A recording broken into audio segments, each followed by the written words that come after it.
بسم الله الرحمن الرحيم الحمد لله رب العالمين بمن أندري وسه بمن أجن man ta ke Etienne ah bon d'accord dita yen tugu de nen tugu ne ado yitu mbado ibna fo de ko jogodi ça va wati bi jogodi araf sa jamana bi jogodi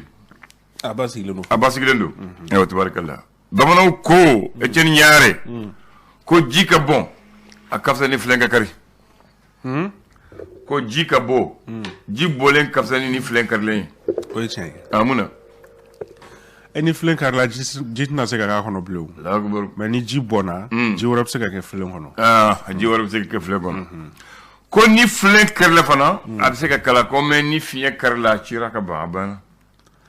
ni flen chira ko ab se ka kala ko men ni daga chira ko ni chira o che solution fruit la o ba fa ko mungo o nyme flen na chira ab se ka kala o mais daga o bo no chira solution to la donc ko do kayni ni ko do yi am se ka fere soro ko do la mais do be solution to la o de ma bamanon ko jibo len ti che aw jibo ni se ka che de voilà de waye bamu ko ni nare bora ma be se ko che mais ni jibo na o se ka che de ba ay ya fam ko ya fam ya ma ko jeni mu ya musu ko ba do fona ko tubli ke yoro la ko ni kembina tulu kalamana o fana be ke tulu ni kembina tulu kalamana ko fana be ke tulu che okay yaw e kamana al ni kere dala bla fen kalama ko abe yeli ma ni obinde tulu la ya o fana be ke tulu de abo ko ni ba maragana ko ni kembene tulu ga wele be ke tulu ko ni dono ko mun e segi yerbo ko choro lendo o choro ni donc ni bi na ko ke ibi jetamene de ke falam fasiya ke ni bi na do ko la jetamene ke kani chung ka dota ko jetamene sandi ki kaka voilà akoro do woy baba fo bismillah gafe be ya le sorote faso ka fasiriya amna damino me yana ga damine abi do nyumena folo bien ala musa kalo kile juli janvier kalo kile tan ani sawa kalo san juli samba flalen mugan fla tubarakallah nya ka teli wati ka teli ay yara ka teli sa ay amba damini le sor faso ka fasiriya ale musa be so modana sora le frete folo koni malembe mali ka kunu gayen konka mali ko mali seba soro tunisi ga kunu ngo kan keneka kele ani fu ayira ka foko mali koni ame wakati mna ko sisa kulu mi be na foma ko grupo f o nyama kon be abolo ke esora ayira ka foko mali koni tolambin kontan kunu ngo ko abara koni ko anyana konu kon continue na tanko akacha ala fe ko ambese ka am sekata nyafe kosobe nyina kan konna Cameroun ka olu fe no esor ni ali kala seli l'indicateur de nouveau avec la seli est humain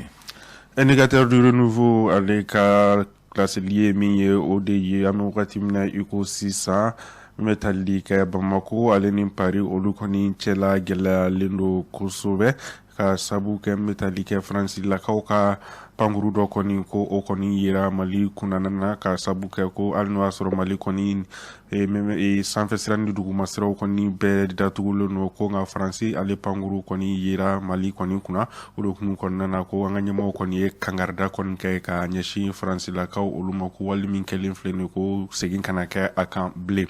indicateur du renouveau ni ale ka la célé ali bien indicateur du renouveau beto nyon fait sedo mko koni kembe ka nyangilim koni takhanyeshi malima aleni UEMOA ho mun konnana ho conseil islamique du Mali lu kon kembe ka wule mada koni bla bella jelema sibrido Bamako ale misiri ba konna ko nyogona je ba koni be wasaka sekata akli jakabo ke gelam ferepse ka soro ala choko minna alibi ani indicateur du renouveau beto nyokon fait ale ayira ka foko gela min kon be malika am wakati na 600 sedo ni UEMOA ta fanfela ola ho mun kon nana sedu nan tumeni ale soro busumbaye mali kon nana no ale ayira ka foko ale koni ke remorku kama duru kon nabla commerçant koni wasa obsekata e fonta boy Guinée Conakry ale porola kanani aye mali kon nana joko mina indicateur du renouveau ni aleka la seli alibi anabe to nyokon fe politique tombe na be foma ko parina ale ko ni la seli do ke kaira ka fo ko chama fanga mo ko kanga fi do ruti croix de koningla wasa gelam me fereb se ka soro alla choko mina Néobla fait l'indicateur Néobla, l'indépendant Ango Secret. Indépendant, le kumana feminga ODI kuka damne octobre kalo temene kana bla décembre kalo temene san bafla le numéro ani kelena o numéro koni gafe do koni bo krenkreniara la kanata fanfela konna gafe kon konna na kuna fulu ayira ka fo ko ni wakati ko folon konna na ka da octobre kana bla décembre konna ko civil bisheki oludo kon bonena unina e bi kononton ani duru olu jogina ale ni ko bi kononton olu koni alevera ni olu mnana katani o yini mate uta yorodo yera ka fo ko bambancha wale mi yera kon kerani wale ko ni wakati ko folen kon nana kabeti jo keme saba ale ni mugo ani nanina oni mugo ka segali ni o koni laseli ye kabo independant kon nana alibi ani independant beto nyogon fe okumun kon nana wasa ka se ka dɛmɛ ta k'a ɲɛsi camancɛ fanga mɔgɔw kɔni ma hukumu kɔnɔna musow kɔni ye ɲɔgɔn lajɛba kɔni kɛ kunungo ɲɔgɔn lajɛ min yɛrɛ taara kuncɛ primature kɔnɔna ni u ni gouvernement ɲɛma kɔni ɲɔgɔn n'o ye docteur Sogel Kokala Mayiga ye musow y'a yira k'a fɔ ko u kɔni bɛ camancɛ fanga mɔgɔw kɔkɔrɔma don wasa gɛlɛya bɛ u kan fɛɛrɛ bɛ se ka ta sɔrɔ a la cogo min na o de hukumu kɔnɔna na Sogel fana ye laseli kɔni kɛ k'a yira k'a fɔ ko ɲɔgɔn lajɛba dɔ kɔni bolodalen don sini n'o bɛ bɛn juma ma janvier kalo tile 10 ani 4 san 2022 ko a baaraw kɔni bɛna daminɛ 14h wagati boulevard de l'indépendance la ɲɔgɔn lajɛ ka laɲini tɛ dɔwɛrɛ k'a yira k'a fɔ ko maliyɛn bɛɛ lajɛlen ye kelen ye ale ni k'u bɛ dɛmɛ ta ka ɲɛsin camancɛ fanga o ma indépendant ni ale ka laseli ye. Ayiwa info matin ta ye jumɛn info matin ale kumana cɛma Hubert Kulibali ale ye laseli kɛ k'a yira k'a fɔ ko sanction min kɔni tara ka ɲɛsin Mali ma ko camancɛ fanga ɲɛmɔgɔw kɔni nɔ don ko wa u ka ɲi ka u jɔ a kɔkɔrɔ fɛnɛ info matin ni ale ka laseli ye ale bi ani info matin bɛ to ɲɔgɔn fɛ ale fɛnɛ kumalen bɛ ko sini ɲɔgɔn lajɛba in kan o senfɛ ko Yoro Sherifu kɛ ale y'a yira k'a fɔ ko maliyɛn bɛɛ lajɛlen ka bɔ wasa ka se ka taa nin kɛnɛ kofɔlen kan k'a yira diɲɛmɔgɔw la k'a fɔ ko maliyɛnw bɛɛ lajɛlen kelen ye ko wa k'u b'u ka camancɛ fanga mɔgɔw kɔ bi u b'u kɔ sini info matin ni ale ka laseli ye ale bi n'a bɛ to ɲɔgɔn fɛ ale politique tɔn bɛ n'a bɛ fɔ ma ko Adema ale ye weleweleda kɔni kɛ ka ɲɛsin camancɛ fanga mɔgɔw ma k'u ka chronogramme jɛlen kɔni yira dilan ka ta ka ɲɛsin kalata kofɔli olu ma mɔgɔw bɛ se ka u ta ni u bila dɔn cogo min na info matin ni y'ale ka laseli ye. An ba kuncɛ ni gafe mun tɔgɔ le Sphinx ale kumana fɛn min kan an bɛ taa Kati cercle kɔnɔna na yira k'a fɔ ko dugu fila kɔni bɛ yen nɔ olu bɛ ɲini ka na se ɲɔgɔn ma ka sabu kɛ dugukolo ko mankan kɔni ye o ko walima règlement de compte o de hukumu kɔnɔna na an bɛ wagati min na i ko sisan ko welewelemada kɔni bilalen don kiiri tigilamɔgɔw ma sanni dugu fila kɔni ka kari ɲɔgɔn na k'u ka fɛɛrɛ bɛɛ lajɛlen kɛ ka se ka sariya labato u ni ɲɔgɔn cɛ cogo min na Sphinx ni ye ale ka laseli ye. Ali bi ani Sphinx bɛ to ɲɔgɔn fɛ sisan an bɛ taa Jalakɔrɔ jikaw olu fɛ yen nɔ u ka asako bɛ ni u ka dɔkitɛriso kɔni ye ko sefa wari miliyɔn 60 kɔni ko o kɔni tununa ye tunu cogo ma sɔrɔ a musaka kofɔlen o la an bɛ sɔrɔli kɛ n'o ye. O ka ɲɛɲini o ka ɲɛɲini n'a ɲɛɲini a ɲɛ bɛ sɔrɔ. Ayiwa ko kɛlɛ ko duguko kɛlɛ man ɲi dɛ mais n bɛ fɛn kɛlɛ bɔ kɛlɛ sababu man ɲi dɛ n y'o kɛlɛ sababu na ni balo ye duguko kɛlɛ musoko kɛlɛ yɔrɔ ani jɔnmaya kɛlɛ o kɛlɛ sabati ban dɛ. Jɔnmaya. E tɛ jɔnmaya kɛlɛ dɔn ka jo la dɔrɔn ka baga i ma o de kama jo o de ye jɔnmaya kɛlɛ. O kuma ka ca. A kuma ka ca muso kɛlɛ dɔn ne cɛ an bɛ bɛn yan dugukolo b'an cɛ ayiwa ani diinɛ kɛlɛ n'o farala ka da a tɔ bɛ ɲagami. A tɔ bɛ ɲagami na ça o ye tiɲɛ ye. O ye tiɲɛ donc ala ka giso kɛlɛ la. Ami ami. O tɛ wa ayiwa ko an ka samata sɛgɛ kunun gagnera bi n bɛna taa mun fɔ ye n'i y'a mɛn samata sɛgɛ balontan terrain de bɛ yen fɔlɔfɔlɔ e ɲɛ Bamakɔ banni bɛɛ la terrain tun tɛ yen mɔgɔw tun bɛ balontan carré kɔnɔ k'a kɛ terrain fitininw la place espace ninnu na Salifu Kɛyita ninnu bɛɛ y'a daminɛ espace ninnu na e bɛ Mali e bɛ fɛn dɔn wa Mali tel kɔfɛ la i b'o dɔn wa. Malitel. A siège kɔfɛ siège jumɛn ACI kɔnɔ wa. Ayi mun bɛ fɛn na mairie ba kɔfɛ. ni tɛmɛna yɔrɔ dɔ b'a fɔ place dɔ café bɔ mɔgɔw bɛ sigilen don bon olu tun ye terrain mɔgɔ salif ninnu tun bɛ ballon tan ninnu ye k'o yɛrɛ de kɛ oui a kɔfɛ u kɛlen don ka yɔrɔ dɔ aménager bon sisan mais donc ballon tun bɛ tan carré kɔnɔ kɛnɛbaw kan hali IETA jɔlen don mɔgɔ tun bɛ taa ballon tan o yɔrɔ la IETA so bɛ jɔlen kɛnɛ mun kan ballon tan tun bɛ kɛ o yɔrɔ la Bagadaji kɛnɛba mɔgɔw tun bɛ ballon tan kɛ o yɔrɔ la maintenant ka taalen ɲɛfɛ terrain fɔlɔ mun nana Bamakɔ i b'o dɔn wa e tɛ terrain fɔlɔ don Stade Wenzin Coulibaly i b'o dɔn wa Stade Wenzin awɔ a bɛ min Stade Wenzin ale de filɛ nin ye fɛngɛ fonction ministère de la fonction publique ɲɛfɛla in na ni ye l'avenue de la liberté ta ni yɛlɛnna yi parce que pour que i k'a ye mɔgɔw k'a dɔn ni tɛmɛna Grand Hôtel kan i bɛ tɛmɛ logement des enseignants kan logement des enseignants o de ye fɔlɔ sisan ambassade de France u ka sigida ka yɔrɔ conseil le comité d'accès à la média bɛ yɔrɔ min na ani assemblée président bɛ yɔrɔ so mun na olu de fɔlɔ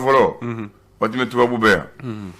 lycée Tarasson de Fougère ka école karamɔgɔw de tun bɛ loger o so kɔnɔ olu de tun bɛ loger o so kɔnɔ donc ni tɛmɛna o kan i bɛna se ministère de la défense ma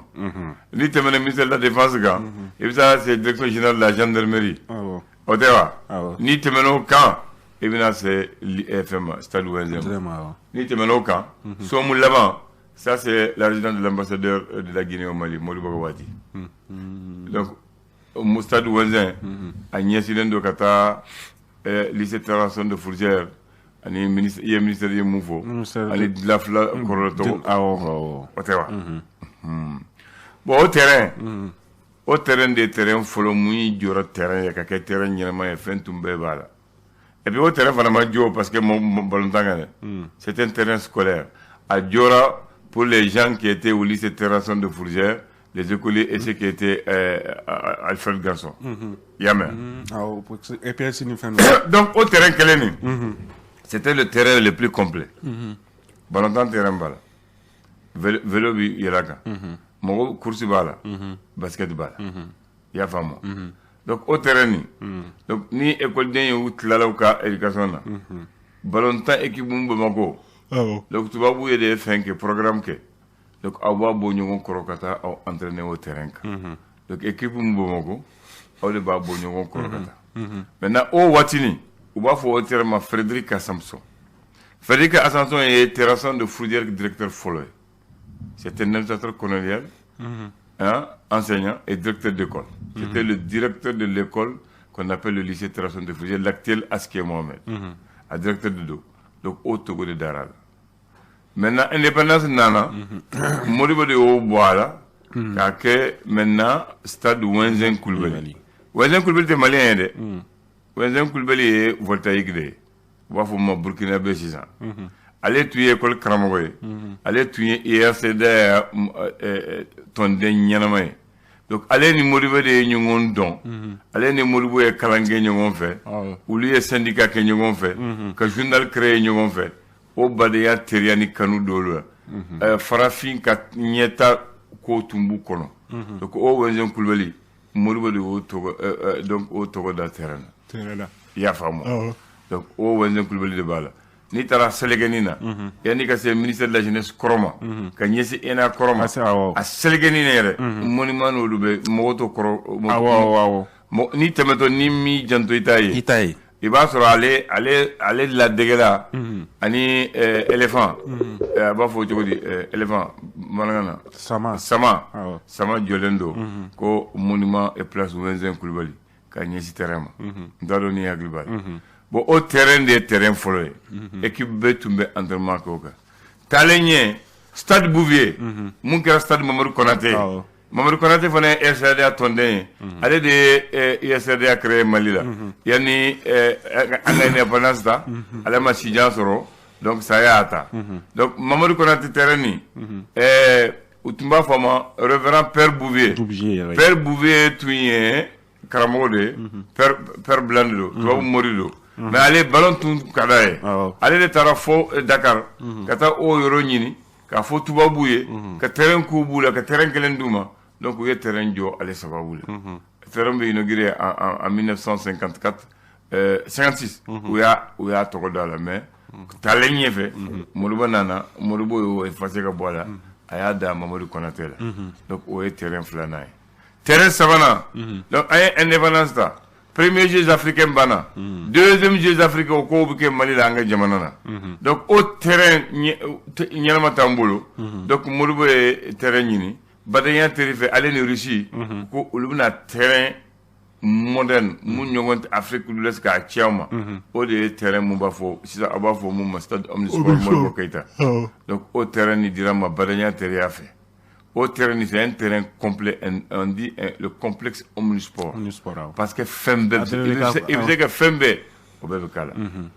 donc mun de laban na en 2002 an tɛ kan na sisan